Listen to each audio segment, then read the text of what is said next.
ने एक बार फिर से दुनिया को अपनी औकात दिखा ही दी। दरअसल यूक्रेन क्राइसिस में अब तक जो अमेरिका यूक्रेन के साथ खड़ा था, आज वो फिर से अपनी पुरानी परंपरा के अनुसार पीठ दिखाकर भाग गया है। क्योंकि जैसे ही रशिया ने यूक्रेन पर हमले का आदेश दिया तो अमेरिका और फ्रांस दोनों देशों ने अपनी सेनाएं वापस बुला ली। अब उनके ऐसा करने से दुनिया को एक फायदा भी हुआ और नुकसान भी। अब फायदा तो ये हुआ कि अमेरिका के पीछे हटने से वर्ल्ड वॉर का खतरा कुछ हद तक कम हो गया, और नुकसान ये हुआ कि यूक्रेन बुरी तरह से रशिया के लपेटे में आ गया, क्योंकि अमेरिका के दम पर यूक्रेन ने रूस से भिड़ने का फैसला किया। लेकिन अब अमेरिका तो धीरे से खिसक गया और यूक्रेन को बर्बाद होने के लिए छोड़ दिया। अब इसी बीच भारत ने भी अपना पक्ष रखा कि वो किसका साथ देगा, यूक्रेन का या फिर रशिया का। तो ऐसे में यूएन में भारत की पोजीशन न्यूट्रल है, पर यूक्रेन पर अटैक को लेकर भारत ने रूस की निंदा भी की है। अब इसका मतलब ये नहीं कि भारत रशिया के खिलाफ है, क्योंकि पूरी दुनिया में रशिया को भारत का सबसे सच्चा दोस्त माना जाता है। बस इसीलिए भारत रूस के खिलाफ जाए बिना ही यूक्रेन को बचाना चाहता है।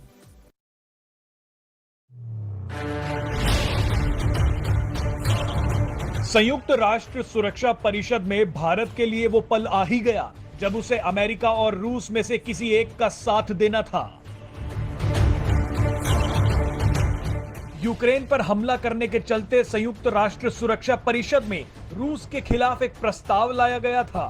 भारत ने बहुत ही समझदारी दिखाते हुए रूस के हमले की निंदा तो की, लेकिन वोटिंग से परहेज कर लिया, क्योंकि एक तरफ रणनीतिक साझेदारी वाला दोस्त अमेरिका है तो दूसरी तरफ सालों से पक्के दोस्त की भूमिका निभा रहा रूस। संयुक्त राष्ट्र में भारत के स्थायी प्रतिनिधि टीएस तिरुमूर्ति ने भारत की तरफ से पक्ष रखा। उन्होंने कहा कि मतभेदों और विवादों से निपटने के लिए बातचीत ही एकमात्र रास्ता है। भारत ने कहा कि ये खेद की बात है कि कूटनीति का रास्ता छोड़ दिया गया है।